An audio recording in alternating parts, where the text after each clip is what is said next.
Good morning, Year 4. Hope you're all okay and had a good weekend. This video is going to go through your writing task for this week.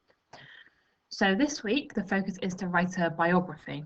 So your success criteria is to use third person, organised paragraphs, fronted adverbials, and your Alan Peat sentence for this week is last word, first word sentence. And there is an example at the bottom. It says, Mr. Nugent was being grumpy because he had not had his breakfast. So you can see in the first sentence it ends with grumpy, and then the second sentence starts with grumpy. So it's where you end a sentence with one word and you start the next sentence with the same word. So, and I can say that that sentence is based on true events. So let's move on to the next one. So as I said, you're writing a biography. Now your biography is going to be on the life of Ole Kurt Christensen. So based on the clues on the page, who do you think he might be, or what do you think he's famous for? Have a think, and then I will tell you. So he's actually the creator of Lego. So now we know who he is, what do you think a biography is, and what are the key features of a biography? Have a think, and then we'll go through it together. If you want to pause the video, then you can do that. So hopefully you've had a think about what a biography might be and the key features. So a biography is just an account of someone's life. So kind of like a fact file. You are just literally writing all about someone's life and their main achievements and what they are famous for, really. So it's all going to be about the life of Ole Kurt Christensen, the creator of Lego. And here are just some things you should include. So you need to include the key events of his life, his main achievements, when and where he was born, and he is actually dead, so you might want to include when he died as well, and what he is famous for. Okay, there is a waggle later on, so we will go through it and you'll be able to see what I've included in mine. So as usual, this is kind of the set structure for this week if you want to follow it. If you have another structure that works, then just stay with that, that's fine. So today you're going to watch the video. It's quite a long video, I'm just warning you now, but it's very interesting, and I watched it a few times, and I think it was the third time I watched it round I started brainstorming my ideas. So all I did was went through the video and wrote down all the kind of information about him so that then I could pick out the key parts of it to use in my biography, and that really helped me because it made me think about, oh, is this an important part to put in the biography, or should I include this? And it really was helpful because it was all there and I could just pick the main bits to put in my biography. Tuesday you're going to plan. This is a planning format for this week, so it's just helping you with the structure of your biography, but we'll go into that in a bit more detail later. This is obviously on the website. Wednesday you'll write up your piece of writing, referring to the success criteria and the waggle, and obviously all the other resources on the website. Thursday you will edit and improve your piece of writing, and then Friday you'll write it up in neat and publish it, so you can send it in to me, or you can do the challenge if you'd rather do that. So just to recap, your learning intention is to write a biography, and we have gone through the success criteria. So we're just going to go through in a bit more detail some of the success criteria. So third person, that's when you refer to someone else. So you're writing about him. You're not pretending that you are him and writing from first person. You're writing, he did this, he did that. Okay, so it's referring to him rather than yourself. Okay, so that's third person. Let's have a look at organized paragraphs. So this is just a suggested structure. You don't need to follow this, but this is what I would suggest you follow. So the first paragraph is going to be your introduction. This is where you're going to introduce who the person is and why they are famous, and try and make it quite catchy, okay? Like your newspaper article, which you did a few weeks ago, you need to kind of make the introduction quite short and quite snappy because you want the reader to be drawn in to want to read more about the person. So you just want to include a few things about him to make the reader want to read on and find out more about him, sorry. So kind of keep it nice and short, okay? The second paragraph, you're going to talk about Ole's early life, so kind of where it all began and how his creation of Lego started and when. Now, because it's a biography, I suggest you do it in chronological order, so talk about what happened in his life in order of how it happened, because that would make more sense.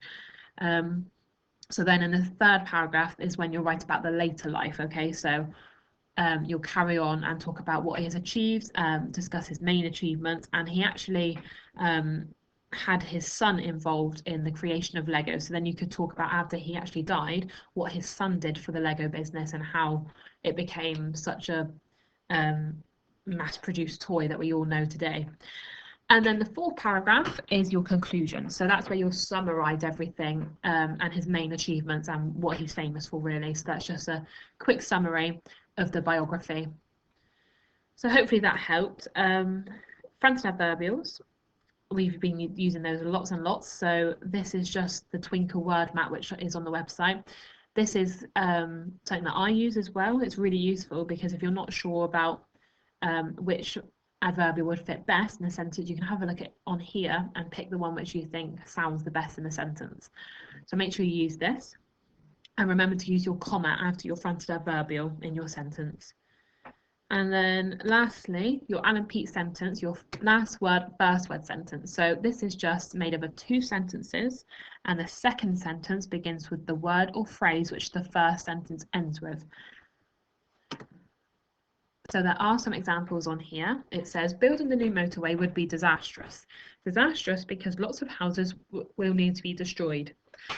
And then the next one, my cake was delicious. Delicious because it was a chocolate cake. So you can see in both sentences they've ended with a word and then the next sentence has started with it.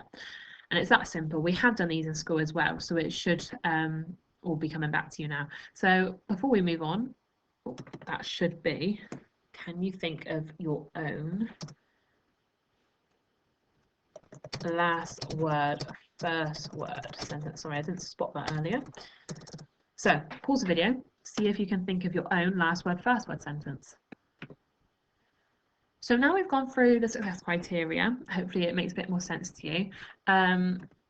I think you should go and take a look at the video now. Like, as I said, it is quite long. It's 17 minutes, but it's really interesting and it actually goes really fast. So if you want to give it a watch before we go through the waggle, then go for it now. If not, then we'll carry on to the waggle. So this is my biography. I have only highlighted where I've used an Alan Pete sentence and fronted adverbials. You can see that I've used organised paragraphs. So this is my first one up here. This is my second one, my third, and then here's my conclusion. You can see how short it is, and that's all it needs to be honest. So you can see that, and I've also used third person, which is just throughout the biography. So I'll read it through, and then we will go through and unpick it. So Ole Kirk Christiansen biography. Going from a carpenter to creating one of the most famous toy brands in the world, Ole Kirk Christiansen is arguably one of the most successful toy designers in the world. World renowned for his popular brick design, his Lego company makes £8 million each year. But where did it all start? Ole was born on the 7th of April 1891 in Denmark and grew up to be a carpenter. Unfortunately, his wife died in 1932 and he lost his carpentry business. Yet Ole had 4 children to look after, so he started to make his own toys to sell. Luckily, Ole successfully managed to sell his wooden toys and made enough money for his family. In 1936, Ole's brand was growing, so he wanted to give it a catchy name. Ole played with the words leg god, which means play well in Danish. Consequently, out of this idea came the brand name Lego. Ole's Lego brand was starting to finally make profit. He later went to visit Copenhagen in 1946, where he discovered a simple plastic brick design. He was intrigued by this and therefore started to recreate some of his own toy sets using bricks. Bricks started to become very popular. However, it was his son Godfred, who had been helping him with the Lego business, who redesigned the bricks into the plastic pieces we use today. Sadly, Ole died in 1958 and did not get to see Godfred's new brick design. Despite this, Godfred went on to carry out Ole's legacy and chose to focus on just the Lego systems. By 1968, the first Legoland was opened in Denmark, which was a huge success. Success for the Lego brand soared, and there are now in fact 8 Legolands across the whole world. Today, children all over the world are creating their own world using the famous bricks.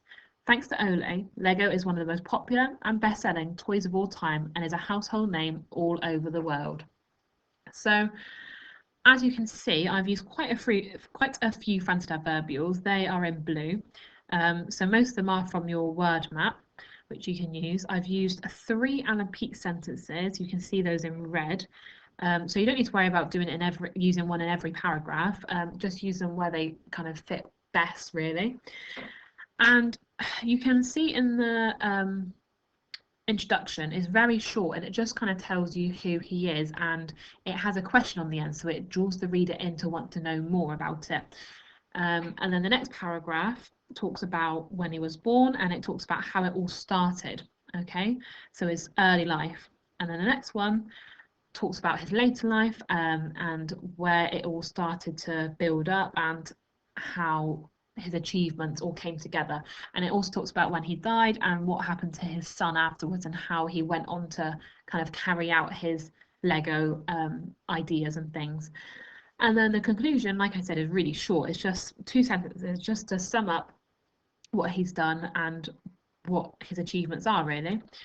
So all of this information is actually taken from the video, from my brainstorm. Okay, so I suggest you watch the video a few times and then make notes on it, and then take out the key parts of it to write about him. Okay, I've also put some links on the website if you want to find out some more interesting facts about Lego. So I think up here where it says the Lego company makes £8 million each year, that wasn't actually in the video. I did some extra research to find that out, and I've included some links where if you want to include some more interesting facts about Lego to put in your biography. Okay, so I hope that helped. This is on the website if you want to take a further look at it. And I hope you enjoy your writing. If you have any questions, then send either myself or Mr. Nugent an email. Remember to check the resources on the website, and I will look forward to seeing your final pieces.